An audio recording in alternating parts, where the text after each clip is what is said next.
Halo, apa kabar pemirsa TVR Parlemen dimanapun Anda berada, berjumpa kembali dalam program TVR 09 bersama saya Vincent Aldi dan rekan saya. Bersama saya Angga Noktari ini pemirsa, dan dalam 30 menit ke depan kami akan sucikan kepada Anda sejumlah berita nasional khususnya dari sudut pandang DPR RI sebagai referensi Anda dalam memahami dinamika politik, hukum, ekonomi, sosial, dan juga budaya yang ada di Indonesia. Dan pemirsa TVR Parlemen, inilah TVR 09 selengkapnya.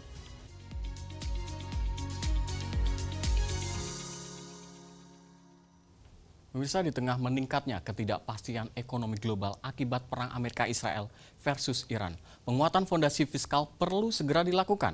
Badan Anggaran DPR RI mengusulkan sejumlah langkah strategis kepada pemerintah untuk menjaga stabilitas APBN, termasuk program pemberian subsidi bagi masyarakat kecil dan juga bantuan kepada sektor UMKM.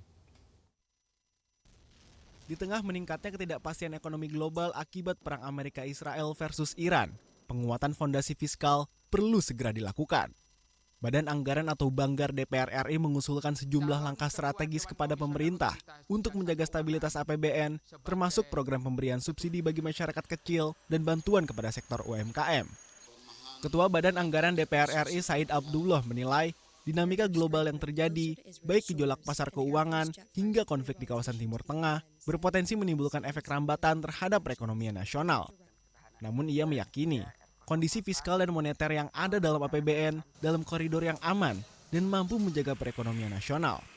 Untuk itu, pemerintah diharapkan segera melakukan penajaman terhadap kebijakan subsidi agar lebih tepat sasaran. Mengingat saat ini masih terdapat kesalahan dalam penyaluran subsidi kepada masyarakat. Pemerintah harus memastikan penerima subsidi merupakan masyarakat kecil dan menengah, bukan masyarakat yang berada di kelas atas maupun industri. Dalam kondisi seperti ini, pemerintah hendaknya kalau sudah itu semua dilakukan oleh pemerintah, sehingga punya cadangan yang cukup, maka pemerintah hendaknya bisa membuat kebijakan untuk bantuan sosial produktif untuk UMKM kita, khususnya dari 43,9 juta UMKM itu sekitar 90% mikro. Maka yang mikro inilah yang perlu dibantu oleh pemerintah. Hilman dan Fuad, TVR Parlemen melaporkan. BKSAP DPR RI meminta pemerintah intensifkan komunikasi diplomatik untuk mendorong penyelesaian damai serta memastikan keselamatan warga negara Indonesia di kawasan Timur Tengah, khususnya di Iran, Qatar, Dubai, dan juga Saudi Arabia. Sebanyak 519.042 warga negara Indonesia atau WNI berada di kawasan Timur Tengah per 28 Februari 2026. Sebanyak 32 WNI telah dievakuasi dari Iran ke Baku, Azerbaijan, sementara ratusan lainnya dipantau ketat oleh tim respon krisis pemerintah. Badan Kerjasama Antar Parlemen atau BKSAP DPR RI meminta pemerintah mengintensifkan komunikasi diplomatik untuk mendorong penyelesaian damai, serta memastikan keselamatan warga negara Indonesia di kawasan Timur Tengah, khususnya di Iran, Qatar, Dubai, dan Saudi Arabia. Ya, tentu kita harus memastikan bahwasanya keselamatan warga negara Indonesia yang ada di area konflik ini merupakan prioritas tertinggi. Kami di BKSAP juga berkoordinasi dengan Kementerian Luar Negeri guna memastikan bahwa saudara-saudara kita yang ada di area konflik tersebut dalam kondisi baik, dan dari Kementerian Luar Negeri pun ada program untuk melakukan evakuasi khususnya di daerah-daerah yang memang bandara ataupun akses transportasi terganggu. Dan saya kira Menteri Luar Negeri Bapak Sugiono juga sudah memberikan pernyataan. Nah, kita pantau dan kita dukung terus upaya positif ini guna memastikan masyarakat tetap aman. Hilman dan Fuad, TVR Parlemen melaporkan. Pemirsa, arus mudik Lebaran 2026 mulai menunjukkan peningkatan di sejumlah simpul transportasi nasional. DPR RI terus mendorong pemerintah dan seluruh pemangku kepentingan memastikan layanan transportasi tetap aman, nyaman, serta harga tiket tetap terkendali bagi masyarakat. Dan informasi selengkapnya akan kami hadirkan saat lagi. Tetap bersama kami di TVR 09.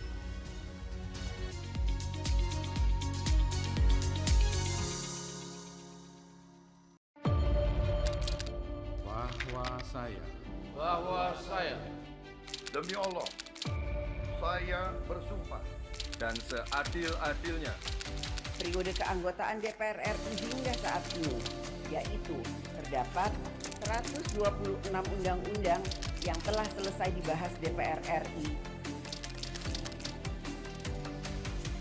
Terima kasih rekan Elisa dan juga Danida. Pemirsa,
Anda masih bersama kami di TVR 09 pemirsa. Tradisi mudik tahunan ini menjadi momentum berkumpul bersama keluarga, tetapi juga menjadi tantangan tersendiri bagi pemerintah dalam memastikan kelancaran arus transportasi nasional. Aktivitas memudik pun terlihat di sejumlah titik utama seperti gerbang tol Cikampek Utama dan juga Pelabuhan Banten Ciwandan yang menjadi pusat pergerakan penumpang selama periode mudik. Dan pemirsa, untuk mengetahui kondisi di lapangan, kita awali dengan rekan kami Hilman Hidayat. Bagaimana kondisi arus mudik menurut pandangan Anda di Pelabuhan Banten Ciwandan? Silakan rekan Hilman. Ya, terima kasih rekan Aldi di studio TV Parlemen dan pemirsa 09. Saat ini saya sedang berada di Pelabuhan Ciwandan. Khususnya memang pelabuhan yang ditujukan untuk kendaraan roda 2 atau sepeda motor. Kita ketahui memang pola pergerakan masyarakat atau mobilitas masyarakat terkait dengan perjalanan mudik biasanya dilakukan saat setelah berbuka puasa, itu yang terjadi di Pelabuhan Merak. Namun sesuai dengan pantauan kami di Pelabuhan Ciwandan yang khususnya untuk kendaraan roda 2, ini memang terjadi peningkatan atau terjadi kepadatan terkait mobilitas masyarakat yang menggunakan sepeda roda 2. Sepeda motor roda 2 maksud kami. Dan dapat kami laporkan memang berdasarkan data dari PT Pelabuhan Indonesia atau Pelindo, hingga Senin siang tercatat sebanyak 12.443 unit sepeda motor telah menyeberang menuju Bakauheni. Dan jumlah tersebut sudah lebih tinggi dibandingkan periode yang sama pada arus mudik tahun lalu yang hanya mencapai sekitar 11.800 unit. Dan memang PT Pelabuhan juga telah mengoperasikan sebanyak 130 perjalanan kapal ro-ro untuk melayani rute penyeberangan dari Ciwandan menuju Bakauheni, dan memang sama diprediksikan bahwa puncak arus mudik akan terjadi pada esok hari pada tanggal 18, dan saat ini sudah juga terlihat bagaimana kepadatan dari pemudik yang menggunakan sepeda motor roda 2. Dan dapat kami laporkan juga pemirsa, jika pemudik yang menggunakan sepeda motor roda 2 menuju Pelabuhan Ciwandan dan masyarakat tidak sempat untuk melakukan pengecekan motor atau memang servis motor di Pelabuhan Ciwandan, juga disiapkan pengecekan servis motor secara gratis. Hal ini adalah untuk menunjang keamanan dan kenyamanan bagi masyarakat, dan juga beberapa fasilitas juga disiapkan di Pelabuhan Ciwandan, khususnya ada jalur khusus terkait dengan pemotor atau pemudik yang memang membawa anak dan bayi. Dan saat ini juga dapat kami laporkan bahwa ada perhatian khusus terkait dengan himbauan PT ASDP kepada masyarakat tentang pembelian tiket, di mana masyarakat dihimbau untuk membeli tiket secara online atau memang yang resmi dari PT ASDP, agar kejadian selisih harga yang memang sempat terjadi 2 kali lipat harga tiket lebih mahal itu tidak terjadi kembali. Itu pemirsa di parlemen dimanapun Anda berada yang dapat kami laporkan dari Pelabuhan Ciwandan. Baik rekan Hilman, selanjutnya pemirsa kita akan ke rekan Andini. Bagaimana pantauan Anda terkait arus mudik di gerbang tol Cikampek Utama? Silakan rekan Andini. Terima kasih rekan Aldi, selamat pagi pemirsa. Saat ini saya melaporkan langsung dari, bisa dibilang dari pusat urat nadi arus mudik Lebaran 2026, yakni gerbang tol Cikampek Utama kilometer 70. Dan pemirsa, H-3 menjelang Idul Fitri, volume kendaraan saat ini terpantau sudah mengalami kenaikan. Namun situasi jalan menuju Trans Jawa maupun menuju Jakarta masih terpantau ramai lancar. Belum ada kepadatan maupun antrian yang mengular menuju gerbang tol Cikampek Utama. Dan seperti Anda bisa lihat di belakang saya, menuju gerbang tol Cikampek Utama arah Trans Jawa ini hanya ada 3-5 antrian mobil. Dan pemirsa, untuk mengantisipasi kemacetan, dari data dari pihak kepolisian maupun jasa marga juga sudah akan memberlakukan skema one way maupun kontraflow mulai dari kilometer 36 Cipali sampai dengan kilometer 414 Kali Kangkung. Dan pemirsa, pihak kepolisian juga akan menerapkan ganjil genap di sepanjang tol Jakarta Semarang, di mana memang nanti penilangan akan dilakukan secara elektronik. Oleh karena itu kami himbau Anda harus berhati-hati dan juga memastikan klub tol Anda sesuai dengan tanggal keberangkatan. Dan pemirsa, untuk truk sumbu 3 ke atas ini juga dibatasi, hanya boleh lewat pada tanggal 13 Maret sampai dengan tanggal 29 Maret untuk menghindari terjadinya kepadatan dan juga kemacetan selama periode arus mudik 2026. Dan pemirsa, berdasarkan data yang kami dapatkan dari jasa marga, per tanggal 16 Maret kendaraan yang melintasi gerbang tol Cikatama ini sudah mencapai 62.794 kendaraan, di mana angka ini sebetulnya sudah berada di atas rata-rata normal, yakni 25.000 kendaraan. Dan pemirsa, pihak pengelola tol juga telah mengoperasikan maksimal 20 sampai 22 gardu tol utama serta tambahan belasan unit mobile reader untuk mempercepat proses transaksi agar tidak terjadi penumpukan di mulut gerbang tol. Dan pemirsa, kami juga memantau kepadatan sudah terjadi di rest area kilometer 57. Untuk itu kami himbau bagi Anda yang ingin mudik untuk tidak memaksakan masuk ke rest area yang sudah penuh, apalagi sampai parkir atau berhenti di bahu jalan, karena itu akan membahayakan dan juga menimbulkan kemacetan baru. Dan pemirsa, kami juga himbau kepada Anda bahwa pastikan saldo ETO Anda mencukupi, karena berdasarkan informasi yang kami dapatkan, kepadatan antrian di GT Cikatama itu karena kekurangan saldo, jadi membutuhkan waktu lebih lama di gerbang tol. Sekian informasinya rekan Vincent, kembali ke studio. Baik, terima kasih rekan Hilman dan Andini atas laporan langsung dari Pelabuhan Banten Ciwandan dan juga gerbang tol Cikampek Utama. Selanjutnya pemirsa, kemandirian bangsa harus dimulai dari pemenuhan kebutuhan dasar yang bersumber dari kekuatan dalam negeri. Tekanan terhadap ketergantungan impor garam bukan semata persoalan ekonomi, melainkan bagian dari upaya menjaga kedaulatan pangan nasional. Informasi selengkapnya usai jeda, tetaplah di TVR 09. Sorotannya adalah keuntungan atau dana manfaat yang seharusnya karena ada perbedaan masa tunggu, seharusnya kan ada keuntungan yang berlebih untuk yang memiliki jangka masa tunggu yang jauh lebih lama. Waktu di masa Kementerian Agama, BPKH ini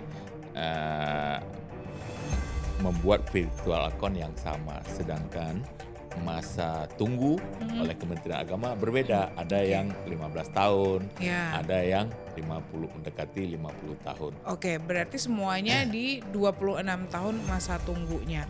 Bagaimana mekanismenya? Kalau kuota itu secara nasional kita tetap 221.000 ya. Jadi makin misalnya kabupaten yang lebih banyak pembayaran awal di daftar haji itu, tentunya di wilayah tersebut pasti lebih banyak dibandingkan kabupaten kota yang kurang. Yang sedang ramai juga terkait dengan kampung haji. Ya. Di situ nanti akan ada hotel, ada rumah sakit, fasilitas umum, restoran dan lain sebagainya. Kita juga harus ingat 2030 pemerintah Arab Saudi mencanangkan untuk bisa menampung 5 juta jemaah haji.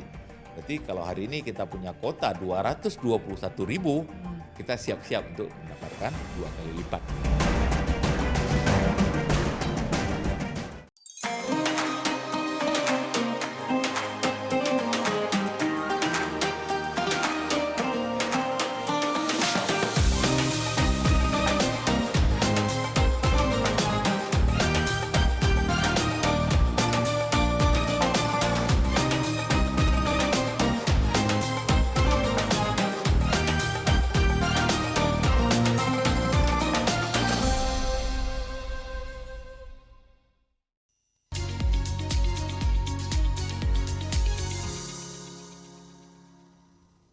Terima kasih Anda masih bersama kami di TVR 09. DPR RI memandang swasembada garam sebagai ikhtiar bersama yang menuntut keberpihakan nyata kepada petambak dan juga penguatan teknologi serta tata niaga yang adil.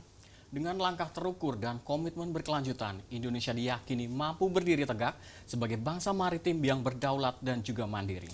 Kita akan simak liputan mendalam yang telah dikemas tim redaksi TVR Parlemen dalam segmen editorial Parlemen berikut ini.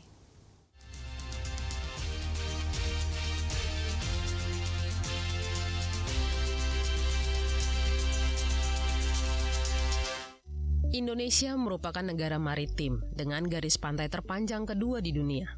Namun ironisnya, kebutuhan garam nasional hingga kini masih bergantung pada impor. Kementerian Kelautan dan Perikanan memprediksi produksi garam nasional pada tahun 2026 berada di kisaran 1 juta ton. Sementara kebutuhan dalam negeri mencapai 4,5 hingga 5 juta ton per tahun, baik untuk konsumsi maupun industri. Kekurangan tersebut selama ini ditutup melalui impor. Kondisi ini menjadi perhatian serius Komisi 4 DPR RI. Dalam kunjungan kerja dan rapat bersama PT Garam, para anggota Dewan menegaskan pentingnya langkah strategis untuk meningkatkan produksi nasional dan mewujudkan swasembada garam. Wakil Ketua Komisi 4 DPR RI, Pangga Susanto menekankan, upaya swasembada garam harus diawali dengan pemetaan kebutuhan yang jelas dan terukur. Menurutnya, perencanaan produksi tidak boleh bersifat umum, tetapi harus memiliki target spesifik dan tahapan yang realistis. Pangga menegaskan penentuan prioritas menjadi kunci. Apakah swasembada difokuskan terlebih dulu pada garam konsumsi atau pada kebutuhan industri? Produksi garam konsumsi, menurutnya, perlu distabilkan sebelum diperluas ke segmen lainnya. Tanpa perencanaan yang rinci dan dukungan kebijakan yang konsisten, target pengurangan impor akan sulit tercapai secara berkelanjutan. Minta supaya pemetaan ini dibikin dan target pemenuhannya seperti apa, itu intinya. Jangan ngomong secara global, nggak detail gitu.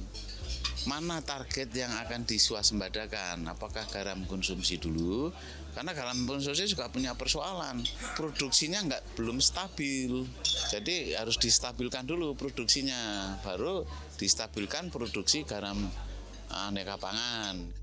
Hal senada disampaikan anggota Komisi 4 DPR RI Firman Subagio. Ia menilai peningkatan produksi tidak cukup hanya dengan perluasan lahan, tetapi juga harus melalui intensifikasi berbasis teknologi. Firman mendorong pemanfaatan teknologi modern, seperti yang diterapkan di negara-negara maju, agar proses produksi lebih efisien dan bernilai tambah. Menurutnya, inovasi dapat mempersingkat rantai produksi, meningkatkan kualitas, sekaligus menekan biaya. Jangan kita bicara tentang ekstensifikasi, tapi intensifikasi teknologi. Kalau yang NHCl-nya kurang, itu bagaimana meningkatkan dengan menggunakan teknologi seperti negara-negara maju. Oleh karena itu, untuk memotong mata rantai, karena garam ini dibuatkan dari air laut. Kenapa enggak bikin menggunakan teknologi? Apa bentuknya teknologi itu nanti? Garam laut itu langsung diolah menjadi garam konsumsi. Jadi tidak mulai berproses, dikeringkan lagi, dicairkan lagi. Ini kan muter. Selain peningkatan produksi, PT Garam juga diharapkan mampu menciptakan sistem pasar yang lebih sehat dan menjaga stabilitas harga di tingkat petani. Kesejahteraan petani garam menjadi bagian penting dalam ekosistem pergaraman nasional. Komitmen menuju swasembada semakin diperkuat dengan terbitnya Peraturan Presiden Nomor 17 Tahun 2025 tentang percepatan pergaraman nasional. Kebijakan tersebut menjadi payung hukum untuk mempercepat peningkatan produksi, memperbaiki tata kelola, serta memperkuat peran BUMN di sektor garam. Anggota Komisi 4 DPR RI Usman Hussein berharap dengan komitmen pemerintah dan keseriusan seluruh pemangku kepentingan, swasembada garam dapat tercapai dalam 2 tahun ke depan. Memang sudah dari tahun ke tahun tidak pernah terjadi ekspor, sehingga kali ini dengan pemerintah keluarkannya Kepres, yaitu tentang swasembada garam, mudah-mudahan ke depan yaitu kembali pada niat tulus daripada PT Garam dan Kementerian KKP. Komisi 4 DPR RI menekankan peningkatan produksi, perbaikan manajemen, serta optimalisasi potensi tambak garam nasional harus berjalan seiring.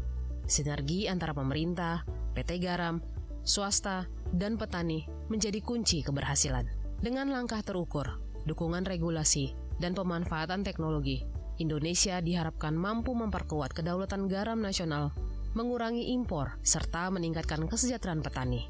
Swasembada garam bukan sekedar target produksi, melainkan bagian dari upaya memperkuat ketahanan pangan dan kemandirian bangsa. Dari Jawa Timur, Kristio Handoko, TVR Parlemen, melaporkan.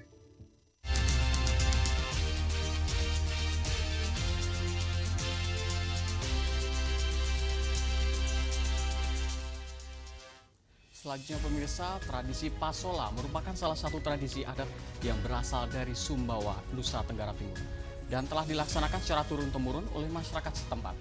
Dan tradisi ini berupa perang lempar lembing yang dilakukan oleh 2 kelompok penunggang kuda sebagai bagian dari ritual adat dan juga perayaan budaya. Bagi masyarakat dari Sumba, pemirsa, Pasola bukan sekedar pertunjukan, melainkan ritual sakral yang dipercaya dapat menjaga keseimbangan alam serta membawa kesuburan bagi tanah. Dan informasinya akan kami hadirkan sesaat lagi, usai jeda. Tetaplah di TVR 09.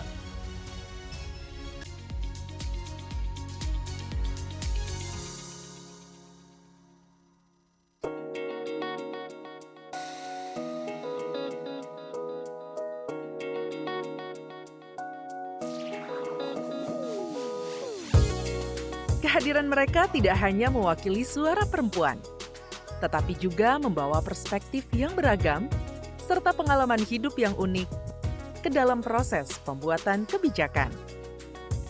Saksikan Perempuan Parlemen hanya di TVR Parlemen.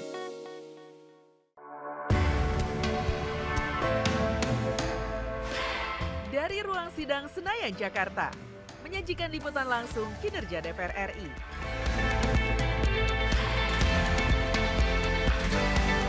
Dialog mendalam, investigasi, dan profil wakil rakyat. TVR Parlemen kini hadir 24 jam.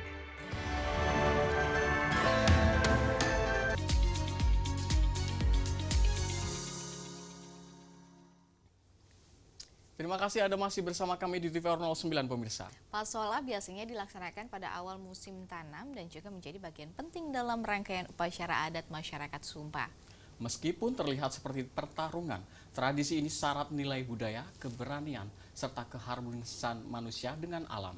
Dan kita tanpa berlama-lama lagi pemirsa untuk menyaksikan Pasola, perang lempar lembing demi keseimbangan alam dalam segmen Intips Informasi dan Tips berikut ini.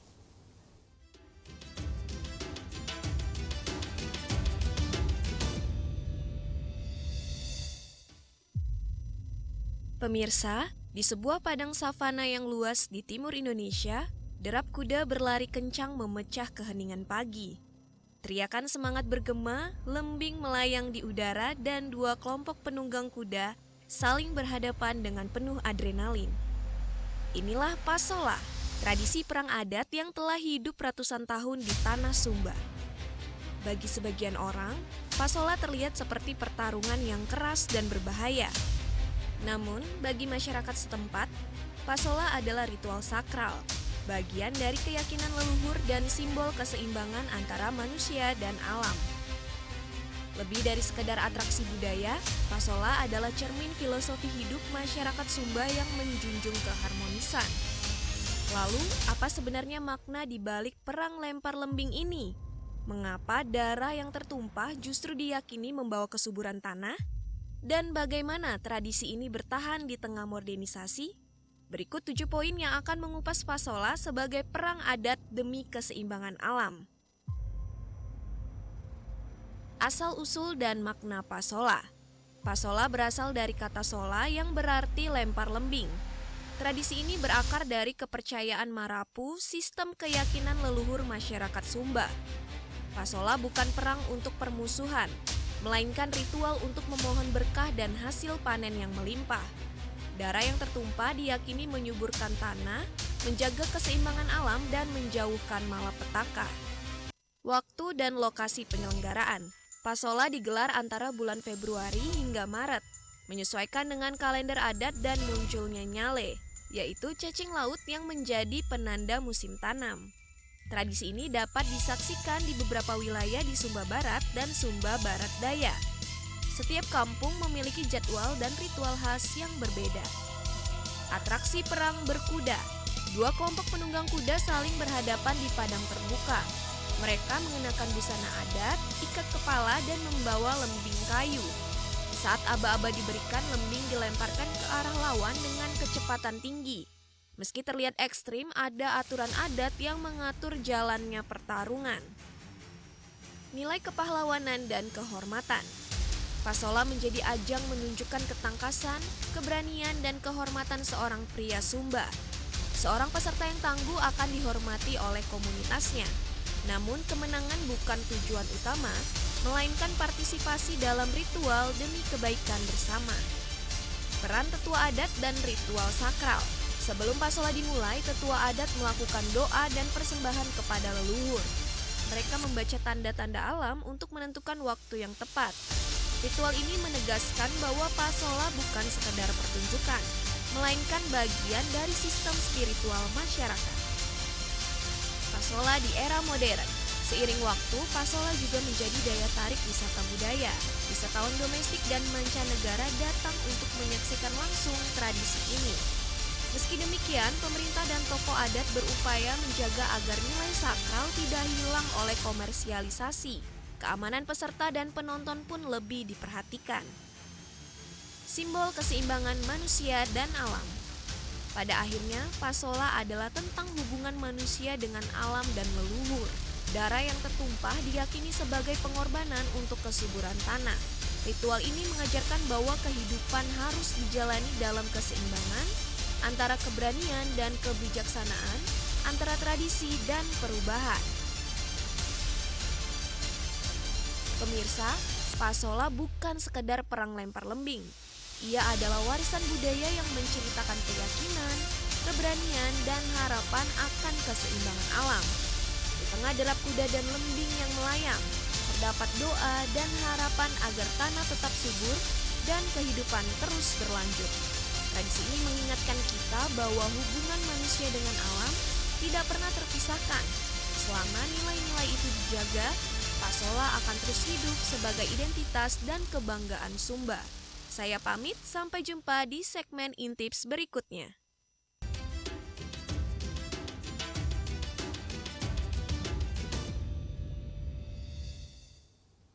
Pemirsa TVR Parlemen, demikianlah TVR 09 edisi pagi ini. Segenap kru TVR Parlemen yang bertugas mengucapkan terima kasih telah menyaksikan TVR 09 pagi ini. Saya Angga Noktadeni dan juga rekan saya Vincent Aldi. Sampai jumpa di TVR 09 selanjutnya. Dan kami tentunya mengucapkan selamat tetap menunaikan ibadah puasa dan juga menuju hari raya.